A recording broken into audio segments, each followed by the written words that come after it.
देखो आपकी स्क्रीन पे कुछ क्वेश्चंस नज़र आ रहे हैं, चाहे हम बात करें इस क्वेश्चन की या फिर इस वाले क्वेश्चन की या फिर इस क्वेश्चन की या फिर इस क्वेश्चन की। ये जो क्वेश्चंस आपकी स्क्रीन पे नज़र आ रहे हैं, 1 मिनट के लिए आप चाहो तो वीडियो पॉज कर लो और ट्राई करो कि इनमें से कौन कौन से क्वेश्चन आपसे हो जाएंगे। मतलब आपको भी करने नहीं है, बस क्वेश्चन देखने हैं और डिसाइड करना है कि इनमें से कौन कौन से क्वेश्चन आप आराम से कर ले जाओगे। ठीक है, सही सही। अब देखो ये जो क्वेश्चन है ये मैंने कहाँ से उठाए हैं, ये क्वेश्चंस हैं आपके सपोर्ट मटेरियल के। सपोर्ट मटेरियल आपको स्कूल के द्वारा ही प्रोवाइड किया जाता है। ठीक है, तो अगर आपने एनसीईआरटी कर ली हो तो आप ट्राई करो कि आप सपोर्ट मटेरियल भी सॉल्व कर लो पूरा। फ़ायदा ये रहता है कि क्योंकि ये स्कूल ने ही प्रोवाइड किया है, ठीक है, सीबीएसई बोर्ड खुद इसको छापता है, तो यहाँ से क्वेश्चन आने के चांसेस बहुत ज़्यादा रहते हैं, सेम टू सेम।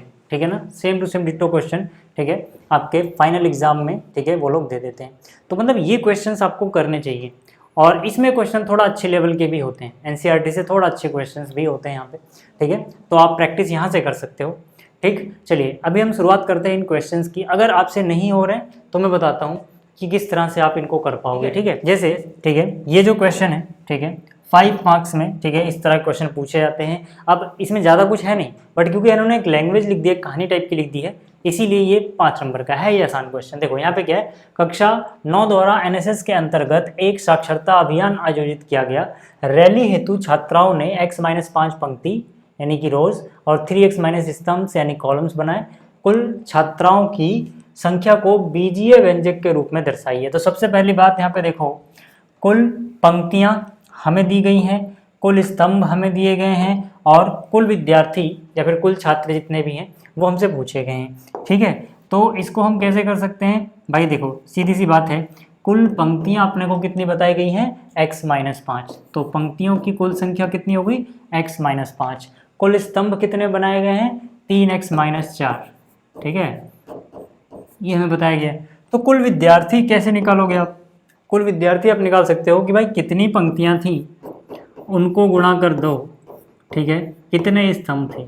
अब आप सोचोगे कि ऐसे पंक्तियों की संख्या को स्तंभ की संख्या से गुणा करके टोटल विद्यार्थी कैसे आ जा रहे, तो समझो पहले पंक्तियां क्या होती हैं। ठीक है, ये जो हॉरिजॉन्टल लाइंस हैं इनको आप पंक्तियां समझ सकते हो और जो वर्टिकल्स हैं, ठीक है, इनको आप, ठीक है, स्तंभ समझ सकते हो। ये तो मैंने लाइन से बनाया, बट ये जो पंक्तियां बन रही है असलियत में विद्यार्थियों द्वारा बनाई जाती है। मतलब विद्यार्थी खड़ी हैं, विद्यार्थी खड़े हैं लाइन में। जैसे मान लो यहाँ पर ये, ठीक है, पहली पंक्ति में 1 विद्यार्थी, 2 विद्यार्थी, 3 विद्यार्थी, 4 विद्यार्थी हो।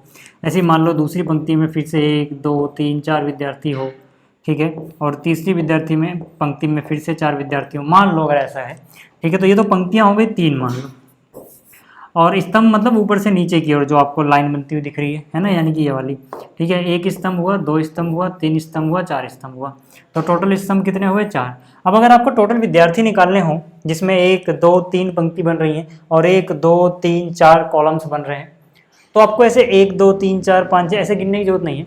आप सीधा सीधा पंक्तियाँ कितनी है, 3, और स्तंभ कितने हैं, 4, 3 गुणा 4 करोगे आपको मिल जाएगा 12। ये लॉजिक बता रहा हूँ मैं, इसका आंसर नहीं है। ठीक है, कि हमने पंक्तियों की संख्या को स्तंभ की संख्या से गुणा क्यों किया और उनका गुणनफल कुल विद्यार्थियों की संख्या के बराबर क्यों है। ठीक है, वो समझा रहा हूँ मैं आपको। ठीक है, तो पंक्तियों की संख्या स्तंभ की संख्या गुणा करो तो कुल विद्यार्थियों की संख्या के बराबर इसलिए आ रहा है।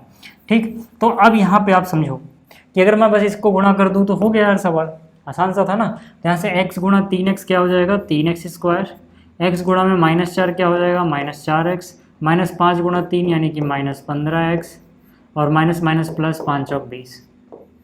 ठीक है, तो यहाँ से कितना हो गया, ये हो गया 3x² माइनस 19x प्लस 20। ये आ गया बीजीय व्यंजक में कुल विद्यार्थियों की संख्या। ये तो खैर बहुत आसान सा क्वेश्चन था। अगले क्वेश्चन की ओर बढ़ते हैं। अगला जो क्वेश्चन है, ठीक है, इसमें 2 पार्ट में पूछा गया, ये भी 5 मार्क्स में। ठीक है, इस तरह का क्वेश्चन, ठीक है, 5 नंबर में, ठीक है, पूछा जाएगा। हर साल वैसे फॉर्मेट चेंज होता रहता है, ठीक है, थोड़ा बहुत। ठीक है, तो ये जो है 2024 का है, हालांकि 2025 में भी उन्होंने कुछ चेंज नहीं किया है खास। ठीक है, तो यहाँ पर बोल रहा है उपयुक्त सर्व समीकरण का प्रयोग करके ये जो चीज़ आपके सामने लिखी गई है ना, इसका मान ज्ञात करो। पहले पार्ट की हम बात कर लेते हैं। ठीक है, सॉल्यूशन नंबर 44। ठीक, पहले हिस्से की बात करें। अच्छा, एक बात और याद रखना कि इस लेक्चर का PDF आपको मिल जाएगा टेलीग्राम के ऊपर। ठीक है, टेलीग्राम पे जाना। ठीक है। टेलीग्राम पे आपको मिल जाएगा वहाँ पे class 9th Hindi medium academy, ठीक है, क्लास 9th, उसके बाद हिंदी मीडियम अकेडमी, ठीक। यहाँ पे आप जाओगे तो आपको, ठीक है, डेली जो भी आपको पढ़ाया जा रहा है, ठीक है, उसका PDF प्रोवाइड कर दिया जाएगा, ठीक है, इस क्लास के बाद, ठीक। तो यहाँ पे आप जा सकते हो। खैर चलो यहाँ पे देखो, यहाँ पे पहली बात क्या है कि हमें मान जो निकालना है, देखो उसमें क्या आ रहा है, -7/3 प्लस में 5/3 प्लस में 2/3 और सर्व समीकरण का उपयोग करना है, ठीक है। तो यहाँ पे देखो जरा ध्यान से, ये जो अंदर यहाँ पे लिखा हुआ है -7, ठीक है, इसको अगर मैं A मान लूँ, ये जो लिखा हुआ है 5, इसको मैं B मान लूँ, ये जो लिखा हुआ है 2, इसको मैं C मान लूँ, तो मुझे नज़र आ रहा है कि A, B और C को जोड़ के 0 होता है, ठीक है, जाहिर सी बात है, ठीक है। मैंने क्या किया, मैंने यहाँ पे लिखा माना, मैं आपको समझा देता हूँ, ठीक है। माना A बराबर कितना, -7, B बराबर कितना, 5 और C बराबर कितना, 2। तो ज़रा A, B और C को जोड़ें हम, तो -7 + 5 + 2 है ना, 5 2 7 -7 कितना हो गया, 0। और हमें पता है, हमें क्या पता है, अगर, ठीक है, अपने को पता होना चाहिए कि अगर 3 चीज़ें A, B और C जोड़ के 0 आता है, ठीक है, तो A/3 + B/3 + C/3 बराबर होता है 3 गुना ABC के। तो इसका क्या मतलब है, इसका मतलब है भाई इन तीनों को जोड़ के 0 आ रहा है, तो इसका मतलब क्या हो गया, इसका मतलब हो गया कि भाई -7/3 + 5/3 + 2/3, क्योंकि -7, 5 और 3, ठीक है। देखो जो जोड़ के 0 आ रहा है उसके ऊपर घात 3 नहीं लगी हुई है, ठीक है ना, मतलब अंदर वाली चीज़ जोड़नी है, उनको जोड़ के 0 आ रहा है, मतलब इसकी वैल्यू हो जाएगी 3 गुणा में A गुणा में B गुणा में C। A की वैल्यू क्या है, -7, B की वैल्यू क्या है, 5 और C की वैल्यू क्या है, 2। तो यहाँ से देखो 5 दूनी 10 हो गया, 7 तियाँ 21, 21 गुणा में 10 करोगे 210, साथ में माइनस भी है, तो ये था, ठीक है। ये कौन सा हिस्सा था इसका, ये था इसका फर्स्ट पार्ट। अगला वाला जो क्वेश्चन है उसमें क्या कह रहा है, उस घन की विमाएं ज्ञात कीजिए जिसका आयतन व्यंजक 4x² प्लस में 14x प्लस 6 से प्रदर्शित होता है। मतलब क्या है, ठीक है, नया पेज ले लेते हैं। मतलब क्या है कि भाई घन का आयतन दिया गया है, ठीक है, यहाँ पे क्या दिया गया है, किसी घन का आयतन, कितना दिया गया है, किसी घन का आयतन 4x2 14x और 6, ठीक है, बीच में प्लस है, 4x2 प्लस में 14x प्लस में 6। अब मुझे एक बात बताओ, घन का आयतन होता क्या है, घन का आयतन होता है लंबाई गुणा में चौड़ाई गुणा में ऊंचाई, और ये चीज़ किसके विमाएं, मतलब हमें लंबाई चौड़ाई ऊंचाई डायमेंशंस निकालनी है, ठीक है।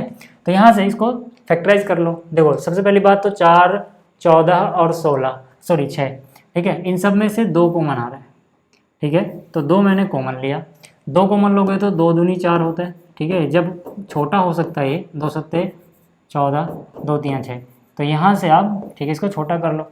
उसके बाद देखो अंदर अब आप फैक्टराइज कर पाओगे आराम से। इसको फैक्टराइज करना अगर आपको नहीं आता तो मैंने एक वीडियो बनाई थी अभी 2-3 दिन पहले ही, जिसमें मैंने आपको, ठीक है, इस तरह के द्विघातीय बहुपद कैसे गुणनखंड करेंगे वो बताया था। और मैंने कहा भी था क्लास 8th, 9th, 10th के लिए ये कॉन्सेप्ट जरूरी है, कहीं भी कभी भी उठ के आता है आपके सामने जहाँ पे आपको ऐसे गुणनखंड करने पड़ जाते हैं, तो वो वीडियो देख लेना। फिलहाल हमें क्या करना है, हमें 2 नंबर ऐसे ढूंढने हैं जिनको गुणा करके आए, 3 गुणा में 2 कितना होता है 6, यानी जिनको गुणा करके 6 आए, मुझे 2 नंबर ऐसे ढूंढने हैं जिनको गुणा करके कितना आए, 6 आए। और अगर यहाँ पे देखो क्या है, प्लस है, तो इन्हीं दोनों नंबरों को, ठीक है, इन्हीं दोनों नंबर्स को प्लस करके आना चाहिए जो बीच में है। बीच में कितना है, 7। तो ऐसा कौन सा नंबर मिलेगा जिनको गुणा करके 6 आए, जोड़ के 7 आए। जैसे 2 तियाँ भी 6 होता है, लेकिन 2 + 3 7 नहीं होता, तो वो नहीं लेंगे हम। यहाँ पे 6 और 1 है ना, 6 और 1 को जोड़ोगे तो 6 और 1 7 होगा, 6 और 1 को गुणा करोगे तो 6 होगा। मतलब अपना काम क्या है, 6 और 1। तो कैसे करते हैं, ये जो 2x² है इसको ऐसे लिखे रहने दो, प्लस की जगह प्लस लिखो, बस जो ये 7 है इसकी जगह आपको लिखना होता है 6 + 1, बाकी सब सेम, x + 3, ठीक है। इसके बाद देखो यहाँ से 2 आ गया, ये हो गया 2x² प्लस में 6 गुणा में x हो गया 6x, 1 गुणा में x हो गया x, प्लस में हो गया 3।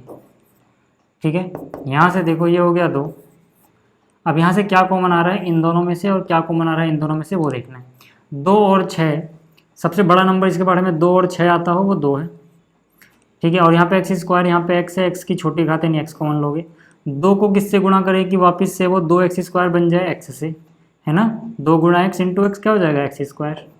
2 को किससे गुणा करें कि वो 6 हो जाए 3 से, साथ में x तो है ही, तो 2 3 6 x आ जाएगा। यहाँ पे कुछ एक जैसा कॉमन नहीं दिख रहा तो एक कॉमन ले लोगे, एक कॉमन रहेगा तो वही रहेगा। ये सब चीज़ें आपको आनी चाहिए। तो यहाँ से कितना हो गया 2। अब देखो ये वाला ब्रैकेट और ये वाला ब्रैकेट सेम होना चाहिए, तो ये ब्रैकेट कॉमन ले लो, तो यहाँ से हो जाएगा x प्लस 3। इस ब्रैकेट के बाहर यहाँ क्या बचा हुआ है 2x, तो यहाँ हो जाएगा 2x, और यहाँ बचा हुआ है प्लस का 1, तो यहाँ हो जाएगा प्लस 1। ठीक है, तो जो इसकी विमाएँ होंगी, ठीक है, जो इसकी हमसे देखो हमसे जो पूछा गया था वो पूछा गया था इसकी विमाएँ ज्ञात करो, यानी कि लंबाई चौड़ाई ऊंचाई।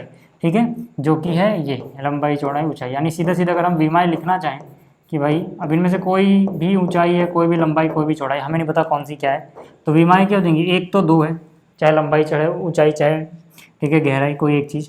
ठीक है, कॉमन आगे लिख रहा हूँ मैं। दूसरी क्या है x प्लस 3 यूनिट, और तीसरी क्या है 2x प्लस 1 यूनिट। समझ में आ गया। इसके सेकंड पार्ट का सॉल्यूशन था ये सॉल्यूशन। ठीक है, नंबर 2 का सेकंड पार्ट, और इससे पहले जो हमने किया था, ठीक है, ये था फर्स्ट पार्ट। 2 की जगह क्वेश्चन नंबर डाल देता हूँ मैं। क्वेश्चन नंबर कौन सा है 44 है। ठीक है, क्वेश्चन नंबर क्या है 44। ठीक, चलो यहाँ पे आ जाओ। देखो ये क्वेश्चन, ठीक है, फिर से क्या कह रहा है, देखो ध्यान से देखना। ये कह रहा है कि यदि a plus B plus C 0 है, यदि a प्लस बी प्लस सी को जोड़ के 0 आ रहा है, तो पक्की बात है कि देखो सीधी सीधी बात इन्होंने हमें बता दी ना कि a plus B plus C 0 है, ये तो हमें इन्होंने बता ही दिया। अब क्या कह रहे हैं, कह रहे हैं कि तो इसका मान ज्ञात करो। इसका मान ज्ञात कर लो यार। किसका मान ज्ञात करना है, b प्लस सी का स्क्वायर। दिखने में ये सवाल बड़ा खतरनाक लग रहा है, लेकिन सॉल्व करने में बहुत ईजी है। बहुत ईजी मतलब बहुत ईजी। ठीक है, अभी मैं करके दिखाता हूँ। देखो a प्लस बी की पावर 2 डिवाइड बाई बी, इसका मान ज्ञात करना है कि भाई इसके बराबर क्या है। इसका मान ज्ञात करना है कि इसके बराबर क्या है। एक बात बताओ यार, ध्यान से देखना। यहाँ पर, ठीक है, यहाँ पर सबसे पहले हम क्या कर सकते हैं, सबसे पहले देखो एक चीज़ की जा सकती है कि आप BC, CA और AB का एलसीएम ले लो। अब आप कहोगे इनका एलसीएम क्या आएगा, इनका एलसीएम क्या आएगा। आप देखो एक तरीका तो ये है कि जब आपको ऐसे वेरिएबल्स में कुछ दिया हुआ एलसीएम लेना हो, किसी एक को उठा लो, चाहे BC को उठा लो, चाहे इसको उठा लो, चाहे इसको, किसी एक को उठा लो। मान लो मैंने लिख दिया BC। फिर आपको देखना है कि इस वाले से अगर हम काटे तो C से C कट जा रहा है ना, तो C मत लिखना। वो क्या चीज़ नहीं कट रही है, A, तो साथ में A लिख दो। अब इसको काटे तो AB तो पूरा ही कट जा रहा है, तो मतलब कुछ अलग से नहीं लिखना। ठीक है, जो पूरा कट जाए कुछ नहीं बचा उसमें लिखना ABC आएगा इनका एलसीएम, ऐसे लिख सकते हो। फिर से समझ लो तरीका, मैं बताता हूँ दोबारा से। मैंने कहा किसी भी एक को उठा लो, जैसे मैंने इस बार इसको उठाया था, मैं मान लो इसको उठा लेता हूँ।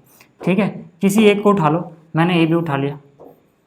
फिर मैं इससे काटूंगा कि भाई B से B कट जा रहा है, क्या बच रहा है C, यानी C तो बच जा रहा है ना, तो C यहाँ पे मल्टीप्लाई में लिख दो। एक हो गया। अब इससे काटो, C से C कट जाएगा, A से A कट जाएगा। यहाँ कुछ बचा क्या, नहीं, तो कुछ बढ़ाना नहीं है, वही रहने दो। ठीक है, एक तरीका तो ये है। अभी दूसरा तरीका बताऊँगा। ठीक है, यहाँ पे ये तो हमने उतारा ही था, तो ये तो पूरी बात है भाई, ये भी कट ही जाएगा, कुछ नहीं बचेगा, यानी कुछ बढ़ाना नहीं है। ठीक है, एक तरीका तो ये है एलसीएम लेने का। दूसरा तरीका क्या है, जैसे आप करते आए हो भाई, आप ये वाला तरीका करते आए हो ना, किसका, BC, CA और AB। ठीक है, एक मिनट इसको पहले क्लियर कर देता हूँ मैं। ठीक है, देखो भाई एलसीएम लेना आपको आना चाहिए ना, इस तरीके से भी, कैसे भी देख लो यार आप, BC, CA, AB। ठीक है, तो यहाँ से पहले किसी से भी भाग दे दो। मान लो मैंने B से भाग दे दिया, A से भाग दिया, A से किया तो BC को कोई फर्क नहीं पड़ना। A से देखो तो ये A कट जाएगा, C बचेगा, यहाँ से A कट जाएगा, यहाँ B बचेगा। A का काम खत्म, चलो B से भाग दे देते हैं। B से भाग देखो तो B कट जाएगा, C बच जाएगा, C बच जाएगा और B बच जाएगा, सॉरी। ठीक है, और B से B जाएगा तो 1 बचेगा। और इसी तरह C से देखो तो 1 1 1, तो इनको गुणा ही तो करते थे आप, याद करो ना, जब आप ऐसे फैक्टराइज करते हो गुणा तो करते हो, तो ABC वही चीज़ आएगी। तो आप चाहे जैसे कर सकते हो यार, आपकी इच्छा। ठीक है ना, आपकी इच्छा, आप चाहे जैसे करना चाहते हो। इसके बाद इसके बाद देखो, अब हम क्या करते हैं भाई, इसका इसमें पहाड़ा पढ़ते हैं, जितनी बार जाता है उसको ऊपर गुणा करते हैं। पहाड़ा जाने का मतलब क्या होता है कि इससे इसको काटा जाता है, जो बचता है। जैसे मान लो अगर यहाँ 4 होता और यहाँ 12 होता, तो 4 का पहाड़ा 3 बार जाता है ना। असलियत में क्या होता है, 4 3 12, 4 से काटोगे तो 3 ही तो बचेगा, मतलब काटते हैं असलियत में हम वो, है ना, डिवाइड करते हैं। तो यहाँ से भी वही करो ना, BC से BC कट जाएगा, क्या बचेगा A, यानी A को ऊपर गुणा कर दो। ठीक है, A को ऊपर गुणा कर दो, हो जाएगा A B plus C square plus, यहाँ पर भी देखो CA कट जाएगा, B बचेगा, B को ऊपर गुणा कर दो। ठीक है, यानी कि हो जाएगा B और जो भी है C प्लस A इसका स्क्वायर। यहाँ पे आ जाओ, ये देखो A B से A B कट जाएगा, क्या बचेगा C, C को ऊपर गुणा कर दो, तो यानी कि ये क्या हो जाएगा C A plus B square. अब आप कहोगे ये सवाल तो बड़ा खतरनाक दिख रहा है। नहीं दिख रहा है, बस है नहीं। क्यों नहीं है, इसको ज़रा यूज़ करो। इसको अगर मैं यूज़ करूँ, ठीक है, थोड़ी देर के लिए, ठीक है, इसको पहले इस पे फोकस कर लो। ठीक है, इसको अगर मैं यूज़ करूँ तो देखो, अब मुझे BC की वैल्यू यहाँ से मिल जाएगी, है ना। मुझे पता है यार कि A प्लस, इसको अलग कलर से करूँ क्या, इसको मुझे पहले निकाल के दिखाना चाहिए था आपको, बट कोई बात नहीं। अगर मैं पहले निकालता, आप सोचते ऐसे कैसे पता लग रहा है पहले निकालना था।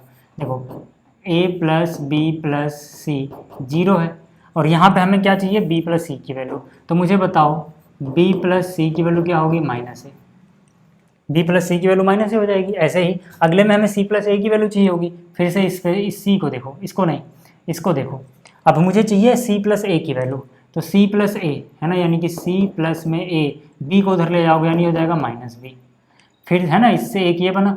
अब इसी से एक और चीज़ देखो, यहाँ पर है A प्लस B, तो A प्लस B को अगर मैं लेफ्ट में रहने दूँ, ठीक है, A प्लस B को अगर मैं लेफ्ट में रहने दूँ, इसको अच्छे से लिखते हैं थोड़ा, ठीक है, A प्लस B को अगर मैं लेफ्ट में रहने दूँ तो C उधर चला जाएगा यानी माइनस C। बस ये वैल्यू पुट कर दो। ठीक है, मैंने क्या किया, ध्यान से देखना। ठीक है, इसको अलग कलर से लिखते हैं। मैंने क्या किया, यहाँ लिखा A B plus C, B plus C देखो कितना है, माइनस A, तो B प्लस C की जगह आ गया माइनस A का स्क्वायर प्लस, यहाँ पे है B, ये वाला B लिखा मैंने, अंदर है C प्लस A का स्क्वायर, और C plus A minus B है, तो C प्लस A की जगह क्या आ गया, माइनस B का स्क्वायर। फिर मैंने लिखा ये C, आगे क्या है A plus B, A plus B क्या है, माइनस C, तो इसकी जगह क्या आ गया, minus C square divide by क्या बचा, A B C। यहाँ तक बताओ कोई दिक्कत है क्या किसी को, यहाँ तक तो कोई दिक्कत नहीं है। अब मुझे एक बात बताओ, ये तो स्क्वायर है, स्क्वायर होगा तो माइनस हट जाएगा ना, माइनस माइनस प्लस, यानी A स्क्वायर इंटू A सीधा सीधा क्या हो गया, A क्यूब। ये B स्क्वायर इंटू B क्या हो गया, B क्यूब। माइनस का फर्क नहीं पड़ेगा क्योंकि पावर इवन नंबर है, स्क्वायर है। C स्क्वायर इंटू में C क्या हो जाएगा, C क्यूब हो जाएगा, डिवाइड बाई क्या चल रहा है, A B C। मुझे एक बात बताओ, अभी मैंने आपसे कहा था कि अगर, ठीक है, अगर A plus B plus C 0 हो, यहाँ लिख ही देता हूँ, ठीक है, अभी मैंने आपको बताया था इफ़, यानी कि अगर A plus B plus C 0 हो, तो हमको पता है कि A cube plus B cube plus C cube क्या होता है, 3ABC होता है। तो मुझे एक बात बताओ यार, यहाँ पर भी A cube plus B cube plus C cube लिखाया गया, तो A cube plus B cube plus C cube क्या होगा, ये हो जाएगा 3ABC, यहाँ से देख सकते हो। ठीक है, और नीचे क्या है, ABC, ABC से ABC कट गया, कितना आया, 3। ये है अपना फाइनल आंसर। ठीक है, मतलब क्या है ना कि ऐसा कुछ होता नहीं है कि भाई बहुत ज़्यादा कुछ टफ वर्क दे देंगे आपको, बस थोड़ा सा आपको दिमाग लगाना है, हो जाएगा। ठीक है, और हाँ यार, बहुत सारे बच्चों को लग रहा होगा कि ये चैप्टर ही उनका कंप्लीट नहीं है, तो फिर ये चीज़ें कहाँ समझ में आएंगी। एक काम करना, इस वीडियो के डिस्क्रिप्शन में पूरा चैप्टर है, जाओ देखो, अच्छे समझ में आ जाएगा, बहुत बेहतरीन तरीके से समझा रखा है। ये वाला क्वेश्चन देख लो यार, ठीक है, इसमें क्या है, ठीक है, ये चीज़ें आपको दिख रही होंगी। ठीक है, अब यहाँ पे देखो, सीधी सी बात है, अंदर जो भी है उस पर फोकस करो जरा। ठीक है, पहले एक बार मैं सवाल उतार दूँ क्या,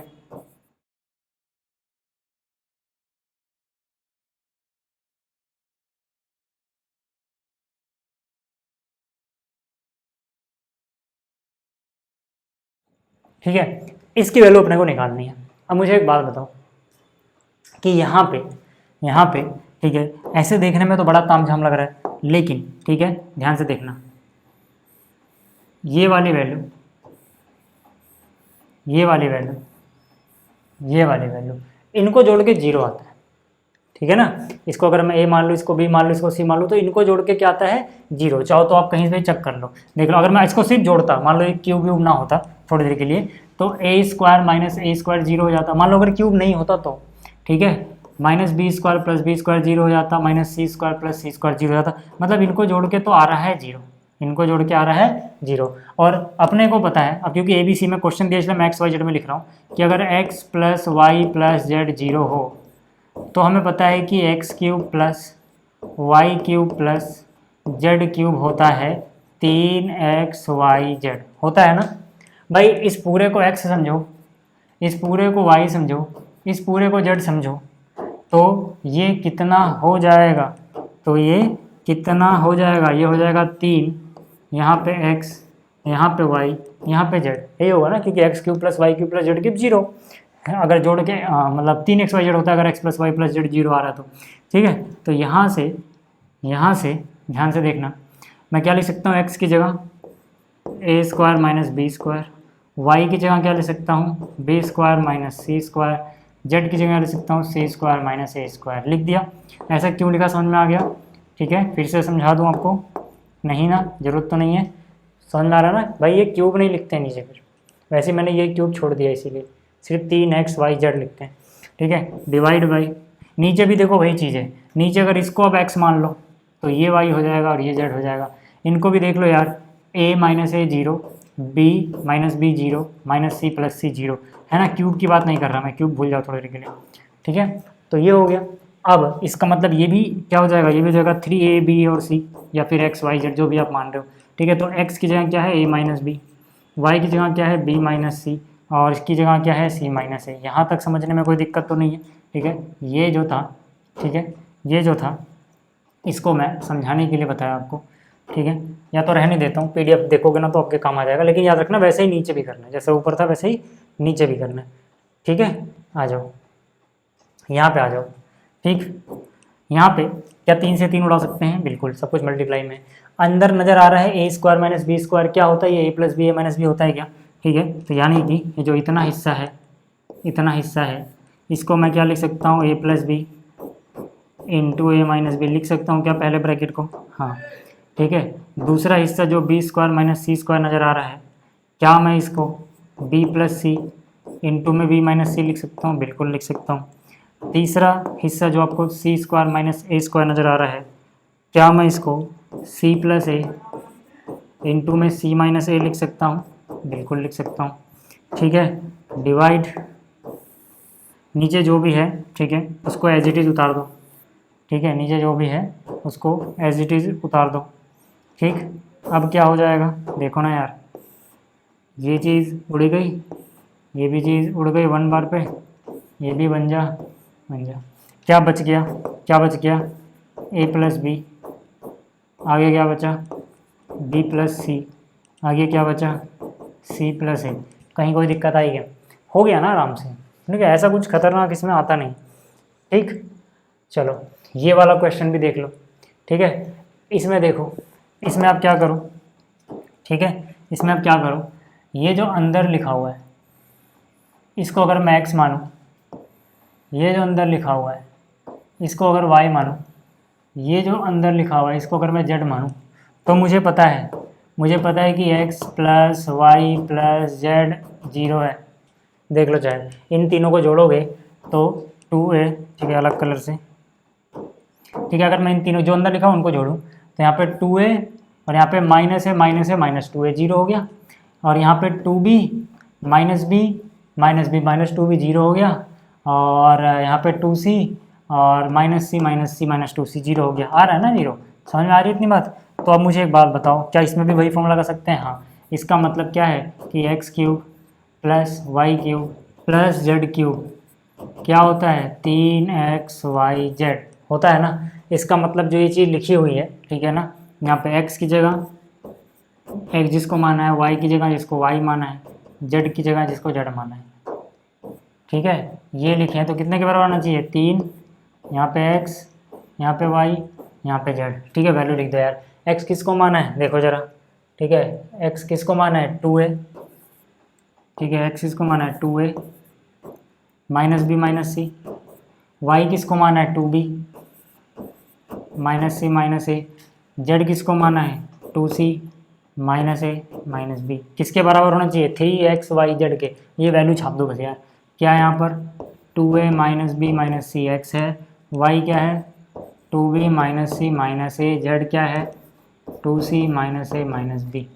हो गया ये सॉल्यूशन, ठीक है ठीक है, ये चीज़ आपको समझ में आ गई होगी। इसके अलावा अगर आपको साइंस में कोई भी दिक्कत है, क्लास 9th की, हिंदी मीडियम से हो आप, तो आप प्रगति बैच ज्वाइन कर सकते हैं। यहाँ पे कंप्लीट एनसीईआरटी, ठीक है, कंप्लीट एनसीईआरटी बहुत अच्छे से एक्सप्लेन की हुई है, बेसिक से एडवांस तक जो भी चीज़ें हैं, कॉन्सेप्ट हैं, क्वेश्चन है, सब आपको बताया गया है। साथ ही साथ आपको पूरे 1 साल का सपोर्ट मिलेगा, जिसमें आप व्हाट्सएप के ऊपर मुझसे अपने साइंस के डाउट पूछ पाओगे इस कोर्स को ज्वाइन करने के बाद। तो इस वीडियो में इतना ही, जल्दी मिलेंगे अगले वीडियो में। इस वीडियो को देखने के लिए धन्यवाद।